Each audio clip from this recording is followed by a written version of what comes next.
আসসালামু আলাইকুম everyone, welcome to my blog. আজ ফুকেটে আমাদের দ্বিতীয় দিন। ব্রেকফাস্টটা আমরা রুমেই সেরে নিই, তারপর বোল্ট অ্যাপের মাধ্যমে ট্যাক্সি কল করি। আমাদের প্রথম গন্তব্য ছিল ক্যাফে ফুকেট ভিউ পয়েন্ট। আমরা যে হোটেলে ছিলাম সেখান থেকে ক্যাফে ভিউ পয়েন্টে যেতে আমাদের লেগেছিল 154 বাত। ফুকেটের একটা সুবিধা হচ্ছে বোল্ট অ্যাপের মাধ্যমে ট্যাক্সি কল করার 1 মিনিটের মধ্যেই ট্যাক্সি চলে আসে। বোল্টের মাধ্যমে আমরা যে কয়টা গাড়ি থাইল্যান্ডে কল করেছি প্রত্যেকটা গাড়ি বেশ দারুণ ছিল এবং ড্রাইভারদের ব্যবহারও বেশ ভালো। ক্যাফেতে যাওয়ার পুরো রাস্তাটাই মনোমুগ্ধকর, চোখ জোড়ানো সৌন্দর্য। এভাবে সমুদ্রের পাশ দিয়েই পুরাটা রাস্তা। একদিকে এরকম অদ্ভুত সুন্দর নীল পানি, তো আরেক দিকের ভিউ হচ্ছে সুন্দর সুন্দর সব হোটেল আর হিল ভিউ। ক্যাফে ভিউ পয়েন্টটা পড়েছে মূলত কারণ বিচে, তো ওখানে যেতে পাতং থেকে ম্যাক্সিমাম 10 মিনিটস সময় লাগে। কেউ যদি সারাদিনের জন্য গাড়ি নিয়ে নেন তাহলে এই বিচ সাইডে থেমে থেমে দেখে ছবি তুলে যেতে পারবেন, উপভোগ করতে পারবেন। আমরা যেহেতু মাত্র একদিন ছিলাম তাই আমরা আর আলাদাভাবে কোনো গাড়ি ভাড়া করিনি, বোল্ট অ্যাপের মাধ্যমেই পুরো ট্রিপ কাটিয়ে দিয়েছি। আমরা সকাল 11টার দিকে যাওয়াতে ক্যাফে ভিউ পয়েন্টটা বেশ নিরিবিলি এবং ফাঁকা পেয়েছি। হাতে গোনা 2-4 জন মানুষ ছিল সকালের দিকে, কিন্তু যাওয়ার কিছুক্ষণ পরেই আস্তে আস্তে ভিড়টা বাড়তে থাকে। এই রেস্টুরেন্টের নিয়ম হচ্ছে আপনি তাদের যে কোনো জায়গাতেই বসতে পারবেন, যে কোনো জায়গাতে ছবি তুলতে পারবেন, কিন্তু ঢোকার সাথে সাথে আপনাকে ন্যূনতম 2টি ড্রিঙ্কস অর্ডার করতে হবে। তারপর আপনি তাদের মেনু থেকে যে কোনো জিনিস অর্ডার করে খেয়ে নিতে পারবেন। এটা করার কারণ হচ্ছে অনেকেই তাদের এখানে আসে, ছবি তুলে তারপর চলে যায়, কিন্তু তাদের রেস্টুরেন্ট থেকে কোনো কিছু অর্ডার করে না। আমরা যেহেতু সকালে নাস্তা করেই গিয়েছিলাম তাই হালকা কিছু স্ন্যাক্স অর্ডার করে আমরা তাদের এরিয়াটা ঘুরে দেখতে লাগলাম। এই জায়গার পানির কালার এত সুন্দর, আমার আসলে ভিডিওতে কোনো কিছুই আসে নাই। যেহেতু আমি মোবাইলের মাধ্যমে রেকর্ড করি তাই অরিজিনাল কালার রেজুলেশন কিছুই তেমন একটা আসলে আসে না। তারপর আমি চেষ্টা করেছি যতটুকু সম্ভব তুলে নিয়ে আসার। এই একটা জায়গাতে প্রচুর বাতাস থাকার কারণে গরমও লাগে না। আপনি আপনার সারাটা দিনই আসলে এখানে কাটিয়ে দিতে পারবেন, আপনার একটুকু বিরক্ত লাগবে না।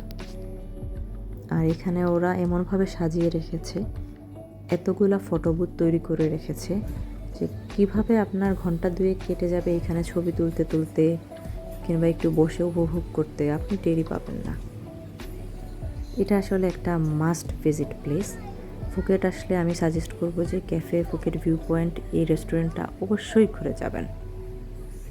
আমরা 650 বাতের খাবার অর্ডার করেছিলাম, যেটা আসলে এই ভিউয়ের কাছে কিছুই না। আপনারা চাইলে এখানে লাঞ্চও করতে পারেন, তবে আমি সাজেস্ট করব সকালেই আসা, কারণ এই যে দেখতেই পাচ্ছেন সকালে যাওয়ায় আমরা প্রত্যেকটা জায়গা খালি পেয়েছি, কোনো ভিড় নাই, আপনি রিল্যাক্স করতে পারবেন, ছবি তুলতেও আপনার অস্বস্তি বোধ হবে না। একটু পরেই কিন্তু 12টার দিকে পুরো জায়গাটা ভিড় হয়ে গিয়েছিল। যে কোনো জায়গাতেই আমি ছবি তুলতে দাঁড়িয়েছি আশেপাশে কেউ না কেউ চলে এসেছে। আর এই যে সুইংটা দেখতে পাচ্ছেন এটাতে চড়তে আলাদা করে পে করতে হয়, আপনাকে সেফটি বেল্ট দিয়ে বেঁধে দেবে। সো এটাতে আসলে তেমন একটা রিস্ক নাই, করতে পারেন। আমার খুব ভালো লেগেছে। এই অংশের শ্যুট মিফতা করেছেন। আমি চেয়েছিলাম আরেকটু দূর থেকে সুন্দর করে পুরো ভিউটা আসুক, কিন্তু মিফতাকে আসলে ওভাবে আমি বুঝিয়ে দিতে পারি নাই, সে কারণে হয়তো মনের মতো করে আসলে উনি তুলতে পারেন নাই। এই যে লোকটা সাথে চলে এসেছে, আমি চেয়েছিলাম যে শুধু আমার ভিডিও আসুক। তারপর আবার এইখানে আমি চেয়েছিলাম আমার সাথে একটু সমুদ্রের ভিউটাও থাকুক। তো কখনো সমুদ্রের ভিউ এসেছে, কখনো আমি এসেছি। যেভাবে কল্পনা করি আমি আসলে ওইভাবে সবাইকে বুঝিয়ে বলতে পারি না কিভাবে ভিডিও করতে চাচ্ছি, কিংবা অনেক সময় আসলে এটাই নর্মাল। আপনি চাইলেও সব সময় পারবেন না আপনার মনের মধ্যে যেভাবে ছবিটা আসছে আপনি ওইভাবে আরেকজনকে এক্স্যাক্টলি বুঝিয়ে দিতে, কিংবা আরেকজন যেভাবে চিন্তা ভাবনা করে ভিডিও করবে আপনিও আসলে ওইটা বুঝবেন না। এই যে আমাদের এখানে খাবার সার্ভ করে দিয়েছে। আমরা অর্ডার করেছিলাম চিকেন রোল আর ফ্রেঞ্চ ফ্রাইস। খাবার আমাদের ভালো লেগেছে, বেশ মজাই ছিল। খাওয়ার পরে জাহরানের মনে হলো যে সেও এখানে উঠতে চায়, সে ভয় পাবে না, যেহেতু সে কনফিডেন্ট। সো বললাম যাও চড়ে আসো, শখ মেটায় আসো। আমিও তাকে মন ভরে ভিডিও করলাম, যেভাবে আমি চেয়েছিলাম নিজেরটা সেভাবেই আমি তারটা করলাম। আসলে কিছুদিন পর এগুলাই দেখে তার মনে পড়বে থাইল্যান্ডের কথা। তার স্মৃতি বলতে আসলে এই সুইং চড়া কিংবা এই জায়গাগুলো ঘুরে দেখা, এগুলাই। শপিং মলে ঘোরাঘুরি, শপিং এসব আসলে তেমন একটা কোনো বাচ্চারই মনে থাকে না। বাচ্চারা এসবে এনজয় করে, এগুলাই গল্প করে তাদের বন্ধুদের কাছে। থাইল্যান্ড গিয়েছিলাম, সেখানে একটা অনেক উঁচু সুইং ঘুরে এসেছি, আমি চড়ে এসেছি একা একা। এগুলোই আসলে তাদেরকে এনজয়মেন্ট দেয়। ক্যাফে ভিউ পয়েন্টে ছিলাম আমরা প্রায় 1.5 ঘন্টার মতো। এই 1.5 ঘন্টায় আমাদের প্রত্যেকটা মোমেন্ট খুব ভালো গিয়েছে। তারপর সেখান থেকে প্রায় 20 থেকে 30 মিনিটের দূরত্বে আমরা একটি পার্কের জন্য রওনা দিই, সেটা হচ্ছে ডায়নো পার্ক। ডায়নো পার্কে যাওয়ার জন্য আমরা আবার বোল্ট কল করি। এবারের গাড়িটাও দারুণ ছিল, আরও হাইটেক ছিল এই গাড়িটা। মোটামুটি সিমিলার রাস্তা দিয়েই আমরা ডায়নো পার্কে পৌঁছাই। ডায়নো পার্কে যাওয়ার পুরো রাস্তা এরকম বিচের পাশ দিয়ে গেছে। মোটামুটি ডায়নো পার্ক, ক্যাফে ভিউ পয়েন্ট এগুলা যেতে যেতে আমরা অনেকগুলা নাম জানা না জানা বিচ আমরা দেখে ফেলেছি। আমরা যখন ডায়নো পার্কে পৌঁছাই তখন দুপুর 1টা বেজে গেছে। তো আমাদের আসলে কপাল খারাপ, ওই দিন থেকে মানে 1 জুলাই থেকে 9 জুলাই পর্যন্ত আপগ্রেডের জন্য ডায়নো পার্ক বন্ধ। তো আমরা এটা আসলে যাওয়ার আগে আমরা কোথাও দেখিও নাই, চেকও করি নাই। আদারওয়াইজ আসলে আরও আধা ঘন্টা জার্নি করে 256 বাত খরচ করে এখানে আসতাম না। সো কি আর করা, যেহেতু এসে গেছি তাই একটু হাঁটাহাঁটি করে যতটুকু দেখা যায় বাইরে থেকে ততটুকুই দেখলাম। খুব খারাপ লাগছিল। বাচ্চাদের জন্য এটা আসলে আমি আলাদাভাবে প্ল্যান করে গিয়েছিলাম, ভিডিওতে দেখিয়েছিলাম যে আমরা এই জায়গাতে যাব। এই জায়গাতে কিছু ডাইনোসর ওরা বানিয়ে রেখেছে, যেগুলা দেখলে মনে হয় যে এরা জীবন্ত। এরা আওয়াজ করে, হাঁ করে, মুখ মেলে ভয় দেখায়। তো এগুলা আমার কিয়ান খুব এনজয় করতো, কিন্তু কিছু করার নাই, আসলে কপাল খারাপ। এরপর ওখান থেকে আমরা ডাইরেক্টলি চলে যাই ফুকেট ওল্ড টাউন এক্সপ্লোর করতে। ফুকেট ওল্ড টাউনে যেতে আমাদের আরও আধা ঘন্টা থেকে 40 মিনিটের মতো লাগে। তো ওল্ড টাউনের সৌন্দর্য হচ্ছে এটাই যে এইখানের রাস্তাগুলোতে আসলে আপনার মনে হবে যে আপনি ইউরোপের কোথাও এসেছেন। এক একটা বিল্ডিং এক এক ধরনের কালার করা, আশেপাশের দোকানগুলা খুব সুন্দর। এখানে আসলে দেখার মতো এই রাস্তাগুলাই, রাস্তার পাশের এই কালারফুল বিল্ডিং, তারপর এই ভিনটেজ থিমের শপ, কাপড় চোপড়, এগুলা আসলে যদিও খুব এক্সপেন্সিভ, তারপরেও চাইলে এখান থেকে কিনতে পারেন। এখানের রাস্তায় আরেকটা জিনিস আপনাদের নজর কাড়বে, এই যে রাস্তার ওয়ালের মধ্যে এই ধরনের ছবি আঁকা, বেশ সুন্দর গ্রাফিটি করা। ওল্ড টাউন ঘুরে দেখতে আসলে একটু সময় হাতে নিয়ে যাওয়া প্রয়োজন। আর যেহেতু আমরা জুলাই মাসে গিয়েছি, অনেক গরম, তাই রাস্তাতে কিয়ানকে সাথে নিয়ে হাঁটাটাও আমাদের জন্য অনেক কষ্ট হয়ে যাচ্ছিল। সে একটু পরপরই কুলে উঠে যাওয়ার জিদ করছিল। সো আমরা খুব একটা যে ঘুরে দেখতে পেরেছি এরকম না, কিন্তু মোটামুটি যেগুলো না দেখলেই না আমরা সেগুলো সব কভার করে এসেছি। এই যে এটা হচ্ছে ইনস্টাগ্রামের মোস্ট পিকচারেবল প্লেস। তো ফুকেটে আসলে এই জায়গাতে সবাই আসে, এসে এই জায়গাতে ছবি তুলে ইনস্টাগ্রামে দেয়। তো আমরাও এখানে ছবি টবি তুলেছি। এই জায়গা আসলে খালি পাওয়াটা মোটামুটি ইম্পসিবল। এই মানুষের ভিড়ের মাঝখানেই ছবি তুলতে হয়, ছবিতে কেউ না কেউ আসেই। আমরা ঘুরে ঘুরে এই গলিটা দেখা শুরু করলাম। এখানে সবাই হেঁটে হেঁটেই ঘুরে দেখে আর ছবি তুলতে থাকে যে যেদিকে পারে। আর আমরা আসলে দুপুরের দিকে যাওয়াতে ভিড় একটু বেশি পেয়েছি। সকালের দিকে হয়তো এই এরিয়াটাও খালি থাকে। সকালে আসলে আমরা একা একা ঘুরে অনেক ছবি তুলতে পারতাম, আর গরমও হয়তো একটু কম লাগতো। দুপুর হয়ে গরম অনেক বেশি লেগেছে। আমরা হেঁটে হেঁটে অনেকগুলা দোকান দেখলাম। দোকান শুধু দেখলামই, কিছু আর কিনলাম না। তো এই ফ্যান্সি ড্রেসগুলা কিনে আসলে পরার মতো জায়গাও নাই আমাদের। সো আসলে শখের বসে না কিনেই আমাদের জন্য ভালো এগুলা। তারপর আমরা একটা অদ্ভুত জিনিস দেখলাম। একটা ছাগলকে কাপড় পরিয়ে রেখেছে ওরা। ছাগলটা আবার খুব সুন্দর করে এইভাবে কাপড় চোপড় পরে সিঁড়িতে বসেও আছে। আমরা প্রথমে ভেবেছিলাম এটা হয়তো পুতুল, কিন্তু না, পরবর্তীতে দেখলাম না, এটা পুতুল না, আসলে এটা একটা জীবন্ত ছাগল।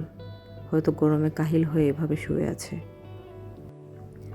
এত সুন্দর একটা ঝকঝকে তকতকে টাউন, কোথাও কোনো ময়লা নাই, পরিষ্কার সব কিছু। কেউ থুতু ফেলছে না, পানের পিক ফেলছে না। এই রাস্তাগুলোতে হাঁটতেও খুব ভালো লাগে। আরেকটা জিনিস খুব ভালো লাগে, সেটা হচ্ছে কোথাও কেউ বিরক্ত করার নাই। কোনো ফেরিওয়ালা নাই, কোনো ফকির নাই। আপনি আপনার মতো করে নিশ্চিন্তে ঘুরতে পারছেন। কোথাও কেউ আপনাকে বিরক্ত করছে না, আপনার দিকে তাকাচ্ছে না। তো হাঁটতে হাঁটতে একসময় টায়ার্ড হয়ে আমরা এই দোকানটা থেকে আইসক্রিম নিলাম। জাহরান নিল ভ্যানিলা ফ্লেভার, আর আমি আর মেফতা নিলাম চকলেট ফ্লেভার। আইসক্রিমটা বেশ ভালো ছিল। আইসক্রিম খাওয়ার পরে আমরা আবার ঘুরতে বের হলাম। এইখানে যেদিকেই যাই সব কিছুই আসলে মোটামুটি একই রকমই মনে হয়, যদিও ভিন্ন ভিন্ন রাস্তা। তারপরেও মোটামুটি মনে হয় যে এদিকে আগে কি একবার এসেছি। সব কিছু একটু সিমিলার প্যাটার্নের, তারপরেও বেশ ভালো লাগে ঘুরতে দেখতে। দোকানগুলো খুব সুন্দর করে সাজিয়ে রেখেছে, খুব কালারফুল। কিছু দোকানে এত সুন্দর করে ফুল দিয়ে সাজিয়েছে যে দেখলেই ছবি তুলতে ইচ্ছে করে। কিন্তু ঘুরতে গিয়ে আসলে সবসময় ছবি তোলার কথা মনে থাকে না। এই জায়গাগুলোতে আমার কোনো ছবি তোলা হয় নাই। এখন ভিডিও দেখে মনে হচ্ছে এইখানে ছবি তুললাম না, ওইখানে ছবি তুললাম না। তো ঘুরতে ঘুরতে টায়ার্ড হয়ে আমাদের দুপুরে লাঞ্চের সময় হয়ে গেল। তো আমরা এখানে একটা ফুড কোর্টের মতো আছে, ফুড কোর্ট না অ্যাকচুয়ালি, এটাও একটা স্ট্রিট শপিং এরিয়া। তো এখানে আমরা দুপুরের লাঞ্চটা করে নিলাম। খুব একটা বেশি অপশন নাই। আমরা হালাল খুঁজে একটা দোকান বের করে সেইখান থেকে সি ফুড রাইস আর একটা সি ফুড প্যাড থাই অর্ডার করি। তো অর্ডার করে আমি ঘুরে ঘুরে দেখছিলাম আশেপাশের দোকানগুলা। অনেক প্রাইস, অনেক বেশি প্রাইস মনে হয়েছে আমার কাছে এইখানের। কেয়ান যথারীতি কিছুই খায় নাই। কেয়ান সেই সোডার উপর দিয়েছিল, আসার পর থেকে সে এই একটা জিনিসই খেয়েছে, কোক। খাবার শেষ করে আমরা হোটেলে চলে আসি। হোটেলে আসার পর গোসল টোসল করে রেডি হয়ে আমরা আবার বের হই পাতং বিচ দেখার উদ্দেশ্যে। পাতং বিচ আমাদের হোটেল থেকে প্রায় 10 মিনিটের মতো হাঁটার রাস্তা। আরও একটা শর্টকাট গিয়ে যেন ওয়ে আছে, তো আমরা এত সব এক্সপ্লোর করতে যাইনি। যেটা আমাদের হোটেল থেকে দেখিয়ে দিয়েছে সেই রাস্তা ধরেই হেঁটে হেঁটে প্রায় 10 মিনিটের মাথায় আমরা বিচে পৌঁছায় যাই। তো দূর থেকে যখন দেখা যাচ্ছিল বিচ, জাহারান পারলে একটা দৌড় দেয়, তার এক্সাইটমেন্ট ছিল দেখার মতো। খুব সুন্দর লাগছিল দূর থেকে দেখতে বিচটা। পাতংয়ে আমরা আসলে একদিন তো আস্তে আস্তে চলে গেল, আর পরের দিনটা এই 2 দিনই ছিলাম। তো আরও একদিন আসলে থাকা উচিত ছিল এখন মনে হচ্ছে। ওই সময় আমি ওটা ফিল করেছি যে পাতংয়ের সমুদ্রে অনেক ঢেউ, যেটা আর কোথাও নেই। তো এটা আমার জাহরান খুব মিস করেছে। এখানে একটু গোসল করতে চেয়েছিল, সেটা করতে পারে নাই। আর পাতংয়ের বিচটাও দিনের বেলা বেশ সুন্দর দেখায়। পানির কালারটা এতটা ব্লু না, যতটা দূর থেকে রাস্তায় দেখে মনে হয়। কাছে আসলে কালারটা একটু চেঞ্জ হয়ে যায়, কিন্তু তারপরেও সমুদ্রটা খুব চমৎকার। আমি এখানে সি বিচে বসেছিলাম কিছুক্ষণ আমি এদিক সেদিক হাঁটাহাঁটি করছিলাম, আর বাচ্চারা তাদের বাবার সাথে ওই পানিতেই ছিল।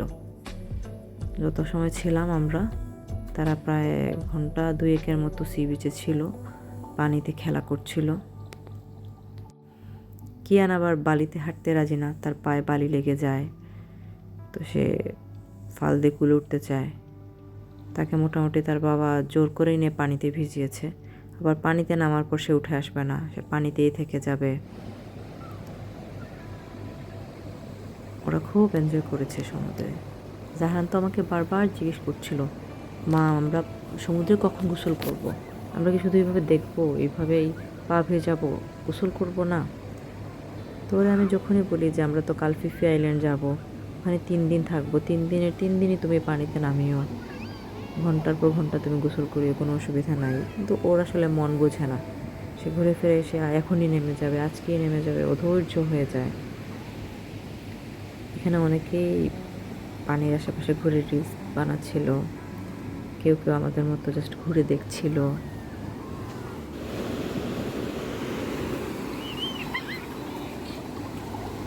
কিয়ান আবার পানিতে একটু ভয়ও পায়,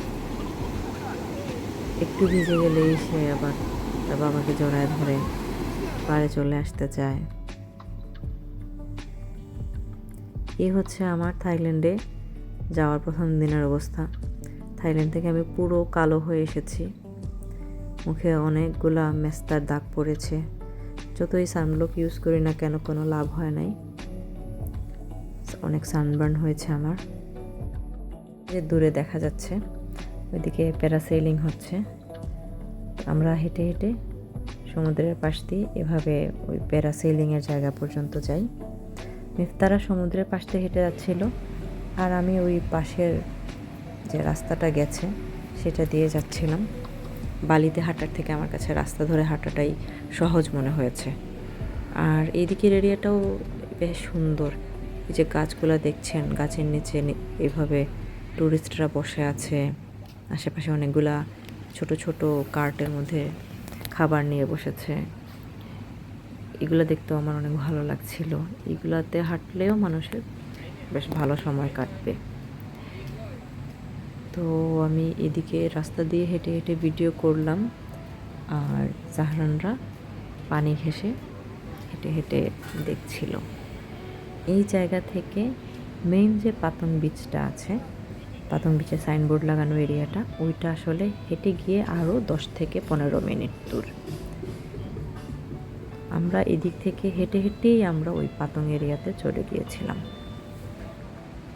পরের দিন সকালে আমরা ফিফি আইল্যান্ড যাব, তাই আমরা ঠিক করেছিলাম যে আমরা পাতংয়ের আশেপাশের কোনো এজেন্সি থেকে ফিফির ফেরির টিকিট করব রিটার্ন।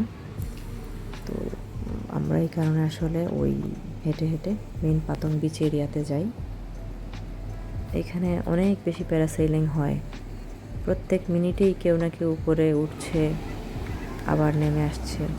আমরা থাইল্যান্ডে আগেও করেছি প্যারাসেলিং, প্লাস বাচ্চাদের রেখে আসলে প্যারাসেলিং একা একা করতেও পারবো না, আবার বাচ্চাদের করাটা আমার কাছে সেফও মনে হয় নাই। ব্যবস্থা আছে কি না তাও দেখি নাই, কারণ ওখানে সবাই অ্যাডাল্ট যারা তারাই প্যারাসেলিং করছিল। সো আমরা আর প্যারাসেলিং করা হয় নাই। জাহরান একটু বড় হলে আমরা ইনশাল্লাহ আবার করব। এই যে জাহরান মিয়া ক্যাপ পরে গিয়েছিলেন, এরকম ঢং করেছেন, আসার সময় দেখি আর ক্যাপ নাই। উনি বলছেন যে উনি জানেন না কীভাবে কোথায় হারিয়েছেন, কিন্তু আমি যেটা বুঝলাম এভাবেই হয়তো উনি পানিতে ছুঁড়ে দিয়েছিলেন, এটা পানিতে ভেসে গিয়েছে। দুই ভাই পানির জন্য এতই পাগল আমি বারবার বলছিলাম আসো আগে আমরা ওই ফেরির টিকিটটা করে আসি, তারপরে আবার পানিতে আসবো। কে শোনে কার কথা, তারা এই পানিতেই দৌড়াদৌড়ি করছে। তো পরে আমি একাই বলতে গেলে গেলাম। ওইখানে রাস্তার উল্টা দিকেই অনেকগুলা দোকান। ওখানে আপনি খেতেও পারবেন, কারেন্সি এক্সচেঞ্জও করতে পারবেন, ট্যুর বুকিংও দিতে পারবেন। তো এখানে কারেন্সি এক্সচেঞ্জ সবগুলাতেই আমি দেখেছি আমার ব্যাংককের সুপার রিচ থেকে এখানে 2 টাকা 3 টাকা কম। তো বেস্ট হচ্ছে এয়ারপোর্টে কারেন্সি এক্সচেঞ্জ করে নেওয়া। ওখানে একটা এজেন্সি থেকে টিকিট করলাম। টিকিট ওরা 1200 করে চেয়েছিল রিটার্ন। বার্গেন করার পর আমাকে 1000-এ রাজি হয়ে যায়। তারপর আমরা ওই পাতং বিচে এই জায়গাতে জুম্বা হয়, জুম্বা দেখতে চলে আসি। বেশ মজাই পেয়েছে জাহানান আর কিয়ান, তারাও নাচানাচি করেছে।